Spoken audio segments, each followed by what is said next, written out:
Welcome to the guide, Exile. It's been a while. I haven't posted a video in almost 4 years. And why is that, and why am I posting one now? Well, long story short, as I've mentioned in some previous video updates, the work and investment required to produce the videos that I make became pretty overwhelming for the amount of time that I had available. At a certain point, I didn't find the production requirements that I effectively put on myself worth the time, stress, and anxiety, so I basically went cold turkey on content creation in total. But I still played Path of Exile at a much lower investment. Since then, I've kept my finger on the pulse of PoE, and I've rarely missed a league since then. Though I've spent most of the leagues playing the same build over and over, or just one league starter, and not really creating a second build or something new. I just didn't have the same drive to derive something new since I wasn't investing as much time in the game as I was before. But something just clicked this league with some of the new tattoos and new unique items that, after many years and many leagues, I finally got inspired to create a build from the ground up. Ultimately, my main goal with this build was just to go fast and make use of the new Rakiata sword. So what other choices are there but Raider and Spectral Throw? Even though it was my last build guide that I used Spectral Throw, it has been 4 years since I had touched the skill, and even longer since I played anything but a witch. I found the basis of the build to be very reminiscent of my cold conversion Spectral Throw Raider from 3.0, and this feels like an evolution of that build in some sense. Along with that, the minutiae of tweaking and min-maxing the build also reminded me of all the old builds that I'd create. So putting all that together, plus not really seeing too much on Raider Spectral Throw, it sort of inspired me to make this quick build guide on it. I'm not going to do any crazy video production for this video, nor am I going to try to sell the build to anybody. I just want to share the build as I figure many others would enjoy this playstyle and would provide a decent way to share the build with some explanations as to the choices I made, plus some video of it operating. Alright, so I'll probably just go through this just like my previous build guide videos where I have a couple of table of content items. So first up would be the summary. Like mentioned in the introduction, we're using Rakiata Dance, and this is a brand new sword with the current Trial of the Ancestors League, which has a special line on it saying that it treats enemy monster elemental resistance values as inverted. So this means we can effectively avoid investing in minus elemental resistances, elemental penetration, and exposure. So with this sword, we can stack a whole bunch of different type of elements on it and not have to worry about whatever the enemy resistance is. And even on top of that, if we add an enemy elemental resistance in a map modifier, say, that will give us damage. So it sort of works out pretty good for any builds that use more than one elemental damage type. On the sword itself, it has lightning damage and cold damage, so already off the bat, you're benefiting from being able to use 2 different damage types without having to worry about getting both. With the sword, especially a two-handed sword, there are a varied number of options of skills you can use. You can use a whole bunch of different strike skills, some different area skills, but again, I really have an infatuation with Spectral Throw. Just because it's nice for mapping, it's nice for bossing, it has a bit of mechanics to it, so you have to kind of play smart with it, but it can be really rewarding when you do so. With Spectral Throw, you can run around the map, pull the projectiles with you, you have that boomerang effect, and you're able to hit enemies right out in front of you, and then hit enemies as you're pulling the Spectral Throw around. So again, my big goal was just to go fast, so I chose to go with a Raider since it's pretty underutilized. I haven't played it in a while, and it is one of the best ways to get a beefed up Frenzy Charge stacker as well as an Onslaught stacker, so that gives you both attack, cast, and movement speed. We want pretty much all of those. And with the Raider Ascendancy, we're able to scale Onslaught as well as with some of the passive nodes below the Ranger. On top of this, we're also investing in Rage, generating with Comb Spirit Gauntlets, converting life regeneration into rage generation, allowing us to use Berserk, which again gives us more damage, attack speed, and everything. As well as some damage reduction. And then we're also using Vol Haste to gain even more speed, why not? And then an Ancestral Protector for more attack speed. So once we get scaling with just those, you're feeling pretty fast. But with the new tattoos this league, there is the Loyalty of Rakiata, which allows us to gain even more speed. Since when we hit a marked unique enemy with a critical strike, we will summon the Spirit of Rakiata, which gives us a whole bunch of just action speed. So that's movement speed, projectile speed, attack speed, it's just everything. It's like getting an acceleration shrine, so it's very fast. You'll notice it as soon as you hit a unique and you proc that. Unfortunately, the cooldown time on it is pretty long, so it's very intermittent, but for the most part, you'll get it as soon as you hit a unique boss. Unfortunately, sometimes you'll trigger it a bit earlier on, say, a Rogue Exile or something, and then have to wait on the cooldown. But it is definitely not required for this build to do damage. I think POB says something around 5 million damage with our buffs up, with a slower progin, and with Spectral Throw, again, if you get it at the end of the throw, you are hitting a lot of times, which definitely increases your actual damage off the sheet numbers, and as can be seen sort of in the video showing that now. As for defensive layers, we're pretty much reliant on evasion and spell suppression. We're pretty close to evasion cap, between blinding monsters having 30,000 evasion, Vol Grace when we want to use it, as well as the Raider Ascendancy giving us some more evade chance, and then we have maximum spell suppression on top of that. Beyond that, we have Life Leech, life gained on kill with a passive node in the tree, and then just generally speed. So if you're pretty good at positioning, you can avoid a lot of stuff. And on top of this, we have a ranged attack, which we get projectile knockback with, allowing us to really sort of push enemies away as long as they don't get caught in the middle of the projectile throw, which can sometimes inadvertently pull them into us with the returning projectiles, but most of the time they get stuck in there somewhere or pushed out to the back. It does not work on big bosses, but it'll work on pretty much every map boss and below. And so that's pretty much a broad summary of the character. It works really well mapping, it works great on bosses. The one downside of the build is it is a raider that is very dependent on frenzy charges, so if you're not able to generate them, say in the current league mechanic where you really only have one unique enemy in there to actually keep your charges up on, it can feel pretty bad. I generally am not interacting with the league mechanic at this point. I have played it, and I did enjoy it for the sub 500 ranks, but after that it's sort of you're just doing the same cheese, so I have mainly been focusing on mapping, doing some bossing, and just having fun that way. So that's really where this character shines. And as for endgame bossing, this can definitely do all the bosses and guardians and everything like that. I've done all of them, no problem. I've done pretty much every invitation that there is. The only thing that I really don't do is uber bosses, mainly because those just come down to a DPS check or a skill check. And I'm not a huge fan of just gambling for that one really, really rare drop. I'll do it sometimes, but not all the time.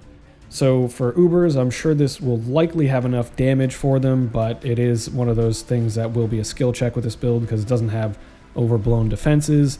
If you take a hit, you'll die, and you just have to be able to play around those, unless you have one of the builds that will just nuke those bosses out of existence. So don't expect to play this and just face roll Ubers, but I'm sure you can kill them if you put some effort in.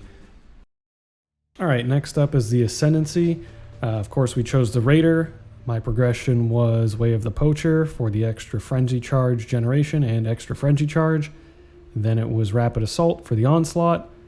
Then it was Avatar of the Slaughter for the extra Frenzy Charge bonuses. Then it was Avatar of the Chase for the effective Onslaught. As for the passive tree, I went through a couple different iterations, but this is what I settled on here. In the POB, I'll include some leveling trees, but this is the final tree. So basically, I wanted to try and make use of tattoos as much as possible, so every node that I could put a tattoo on, I pretty much did. There's only like one int node that doesn't have a tattoo on it, and with this build, we do require strength and int pretty direly, so you can't necessarily get away with doing all of them. Starting out with the first one, I have the Loyalty of Rakiata. This is the tattoo that will summon the Spirit of Rakiata that gives you that action speed. It's only up for 10-12 seconds, and then it's down for over a minute or something like that, but it is a massive boost when it pops up. And then all the rest of my dex nodes, aside from 2, are the increased effective marks, because this really juices up Sniper's Mark and is one of our best damage percentiles for the tattoos, and I'm just going for damage pretty much. The other 2 are just 2 suppression ones, just to fill out the rest of my suppression on the build. And these could be swapped for the marks if you are able to get complete suppression without them. And then on intelligence nodes, I just did the split attributes so I could fill out the rest of my strength from these. Because on the strength ones, I changed these ones to life regeneration, such that we can get faster rage regeneration. And then one of them is an attack damage leached as life, because I wanted to move points off of our life and mana leech nodes so that we could get more jewel sockets and whatnot. And then the final tattoo is the Barbarian, which gives us another Frenzy Charge and some max cold res. And then for jewels, I chose to go with a cluster jewel. This one is for elemental damage. For this, you want Prismatic Heart and Sadist to be in the front. This is because Sadist gives a massive amount of elemental damage since we are going to be doing all these ailments. And then Prismatic Heart, a bunch of damage, and the Ellie res, which is pretty important for our build. Just check in POB. Sometimes, depending on which nodes are on the jewel itself, it'll change the orientation of these. I had to get mine with the disorienting display in order to get these lined like this. Then the medium one is a non-damaging ailments. This gives us a bunch of crit off of this guy with some ailment scaling. And then this one gives us even more crit by giving us power charges since we are shocking and chilling, as well as some extra damage for doing such ailments. Beyond that, we're just looking at jewels that have a bunch of damage on them. So I got lucky with this 4-prop jewel that has multi and some attack speed and damage. So you just kind of want to look for critical strike multiplier with two-handers, damage with swords, damage with two-handers, just generic damage. Whatever you can find that will increase your damage, search for it. And then you might have to grab, for example, like on this one, some resistance, and then on this one down here, some intelligence and strength. And then finally, I picked up a brutal restraint. This is a very powerful node, not for the keystone it can give us, but for the numerical value on it that applies different modifiers to our notables. With this one, I ended up getting a lot of projectile damage, as well as elemental damage, and then a few nodes in here that give max life, some flash charge, which is kind of alright. Fizz is cold, it's alright. But mainly we're looking for those elemental damage and proj damage nodes. So you can either look for these randomly, just plugging them in, copying them out of trade and putting them in POB. You can also take a look at the Timeless Jewel Calculator. I can put the link in the description for this. This effectively lets you pick a jewel socket and then pick the notables that you're interested in finding stuff on. And then you can choose what modifiers you want on them and a minimum count of those modifiers. So for example, with this, I wanted at least 4 of them with projectile damage. You search for that. It'll return you the number on the jewel that you want that does provide those. So you can, search through the whole list of these and find a good combination, search them up on trade, and you might be able to snipe one for a really cheap price. It just all depends on what modifiers you're looking for. But this just makes it easier to kind of pinpoint and find one that works for the build rather than gambling on one. And then other than that, in the tree here, the only masteries we grab are the accuracy mastery for the extra flat accuracy as we need it. And then the crit mastery in the swords, since we do need more crit strike chance. And then in the projectile mastery, we get the knockback, which works out very well with the amount of times we're hitting and for the actual mechanical style of Spectral Throw. And for Pantheons, I'm just using Brine King to avoid being frozen with some extra stun avoidance. And then minors, you can use whatever you want that fits your application. I just have Rislatha just because I've been running some Ascendancy trials. Alright, for the links on the build, we're going to start out with Spectral Throw. I'm just using a 2120 Spectral Throw just because I wanted the most damage out of it. You could go for the Vol Spectral Throw too and fit that in alongside your other Vol skills. I don't find myself using Vol Grace all that often, but that would be probably what I'd swap it out for if I was going to add another Vol skill in. Just much harder to find that in a 2120 variant. Then we have increased critical strikes. We need this because our sword is only a 5% base crit, so as much critical strike chance as we can get is always better, and it provides a lot of damage.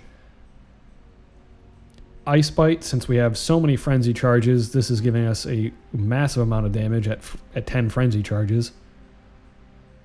Then we have Divergent Elemental damage with attacks. We need the Divergent version because we want elemental damage leached as mana modifier from it. Since we took our points out of Leech in the tree and put them onto a tattoo, this means this is our only source of mana leech. Then we have Anomalous Inspiration support. The Anomalous version just gives us some more critical strike chance, not completely necessary, but it's a nice to have.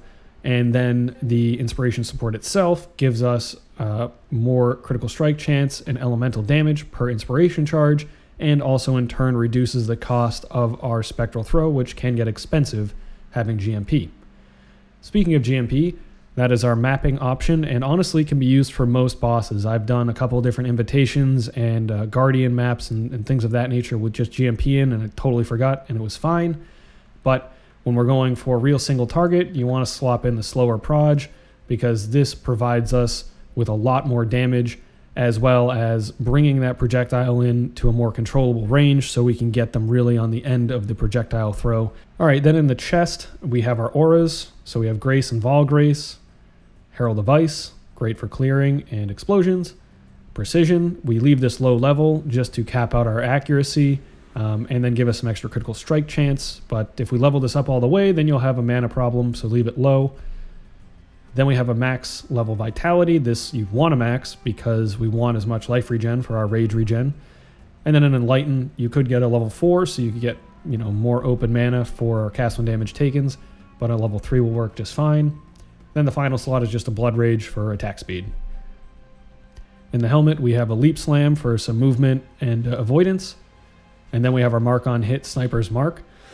The Sniper's Mark is a huge damage bonus. So pairing this with the node in the tree, that's about 51% increased damage taken from projectiles, which is a huge modifier because increased damage taken is its own section of multiplication. So this effectively acts as a more multiplier. And on top of that, we have all of our increased effective marks. So we ultimately double this value. And that ends up giving us a whole bunch of damage when it's applied, and definitely want that maxed out. And then we just have it all tied to a life tap support to ensure it always goes off and that we have enough mana for it. In the boots, we have our Berserk. This is a whole bunch of damage. It's our do damage button, and we can really keep this up off cooldown pretty decently. Once we get to a boss, we have our Protector Totem, which gives us a whole bunch more attack speed. And then we have our Vol Haste, which can be used for mapping and bosses. I do not use the regular haste, only the Vol Haste. We also have an increased duration in here to improve the duration of the Vol Haste. And then finally in the gloves, we have a cast when damage taken Steel Skin and a Summon Stone Golem. This one you'll have to play around with the level to match how much open mana you have, because the cast when damage taken has a big multiplier on it these days, and a level 6 is all I can fit with my open mana, but pretty much anything is helpful because it's extra life regen, more rage regen.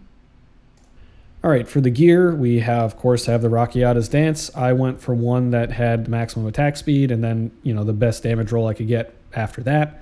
I also put the Harvest Craft of quality increasing elemental damage because we don't really care about our fizz damage. For the helmet, I got a reduced Spectral Throw Deceleration. This helps at the end of the Spectral Throw for it to stay there longer and get an extra hit. I found this one pretty much crafted as it was, and I've just left it like that. I can definitely more than likely improve it. I just haven't bothered.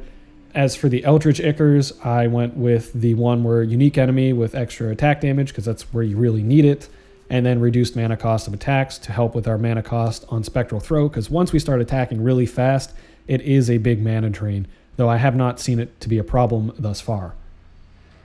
For the chest piece, we want to really aim for the base attacks that have critical strike chance, and then after that we're looking for suppression and life regeneration, and then after that if you can get resistances and whatever else, that's awesome. There's probably some other modifiers that are good in there, but really getting the life regeneration after the attack chance is great for the rage, and the spell suppression to help fill out the rest of your spell suppression. If you get a tier 1 suppression roll, then you can drop the tattoos on the tree, makes this a bit better, thus providing you some more damage. For the gloves, we have the Comb Spirits, which regen rage per 100 life recovery, so again, this is how we're getting our rage. Since I wanted to get the max frenzy charges on these, I was up to the chances of whatever the corrupted version had for rolls. Luckily, I got a middle of the roll fire resistance, so that helps out for gearing. For the boots, we go Dark Ray Vectors for the extra frenzy charge, and then originally I had suppression corruption on this, which you could do yourself as well if you don't have enough spell suppression. But since I shorted up using the other tattoos, I decided to swap these around so that I could get lightning damage if I haven't killed recently, because that's worth quite a bit of damage, especially on bosses. So I figured that would be a better choice over those two nodes being something else. For the amulet, I wanted to try and get as many attributes on it as possible. So we got really lucky finding this amulet. It came with the attributes, the crit multi, the lightning damage, and the wed. I believe I crafted life, and then I slammed on the Veritania Exalted Orb, and I ended up getting the Fizz as cold, which really doesn't do much. I wanted the damage per frenzy charge, but was unlucky. And then for the Disciple of Slaughter as the Anoint, so we can have 8% damage per frenzy charge. That's 80% damage, and that's huge. For the rings, there's a whole bunch of modifiers you can find. Elemental damage with attacks, crit multi, projectile attack damage, flat damage with frenzy charges, just regular flat damage is all right. And then after that, of course, life, resistances, and attributes are huge to help fill out the rest of the requirements on the gear. This is a ring I picked up with the Fractured Accuracy, as we need accuracy in the build, and I've been crafting on it with some essences. I got lucky with a flat lightning roll essence that landed me some life, some resistance, and elemental damage with attacks, and then I just crafted on some increased cold damage, because why not, more damage. For the belt, I wanted to make use of an Abyss Jewel for some stuff, so I chose to use a Stygian Vise. Again, life, resistances, attributes, and any damage rolls you can get on it are great. Here we have the Abyss Jewel. It just basically has life, but the big thing is I wanted the flat fire damage so we could apply ignites for sadism. And then on top of that, the chance to blind enemies with hits with attacks. So that kind of condenses 3 different things into one. On top of that, we get some extra lightning damage and crit multi if we have killed recently, which is, all right. But if you can't find these combos, especially like if you can't find the chance to blind enemies with life and fire damage for some reason, there is a tattoo that allows you to blind on hit, so you could drop one of the mark effects for that. Then going into the flasks, I just have a life flask with corrupting blood immunity. You can of course get this on a jewel if you're lucky. Then I have a quicksilver flask, and then I have a quartz flask. The quartz flask, we don't need the suppression, but the phasing is really nice since I'm running around. It's just nice to not get caught on enemies. And then I just crafted increased evasion effect because that's the most useful suffix, I think, for it. Again, these flasks aren't crafted perfectly, but it's just what I've been using, and I have them just trigger when they're full. Then we have a Dying Sun, which is all right. I just basically use it for clearing, gives us some more projectiles, doesn't give us any more damage. So it's not really useful against bosses. Whenever I go to a boss encounter that's purely a boss encounter, I just toss on a Diamond Flask, such that we pretty much top out our critical strike chance at that point, and just makes our damage feel consistent. And then finally we have a Bottled Faith. This is really nice for getting a critical strike chance, as well as just dealing more damage, and for me is like a #1 flask pick for this build and pretty much any critical strike build. So this flask is sort of why we benefit from using slower projectiles, since the area is pretty big for that consecrated effect, but it's not big enough to be hitting off screen with it, so bringing the monsters within that range definitely helps out damage there too. Alright, for leveling I pretty much just use an Onigoroshi until I could equip the Rakiatas in the level 40 range. The damage with this was fine. I used Frost Blades and then I went right into Spectral Throw when I could after getting LMP. As for the other gear, I pretty much exclusively just used a Gold Rim, the Karui Ward, 7 League Steps, Maginord, Thief's Torment, and Loctonial Caress with whatever random chest piece I wanted, because I just put all my 6-link in the weapon, and that got me through leveling under 4 hours. I just blasted right through, wasn't too much of a deal. So if you get a similar setup to that, it's pretty quick. But that pretty much summarizes the build. It turned out pretty good in my opinion. I've been really enjoying playing it. I just love logging in and blowing stuff up real fast, so it works for me. Hopefully you guys enjoyed it as well, and maybe some of you will play it. But, I can't promise I'll make another video this league, or maybe even next league. Who knows? It'll be a surprise. But I'm for sure more than likely not going to be making big video productions. If anything, there might be some more production in the next video I make or something, whatever I have time for. But this was more of an off-the-cuff. I just felt like it was something I should make a video on and share with you guys. So, hope you enjoyed it, and as always, thanks for watching, and I'll see you in the next one, Exile.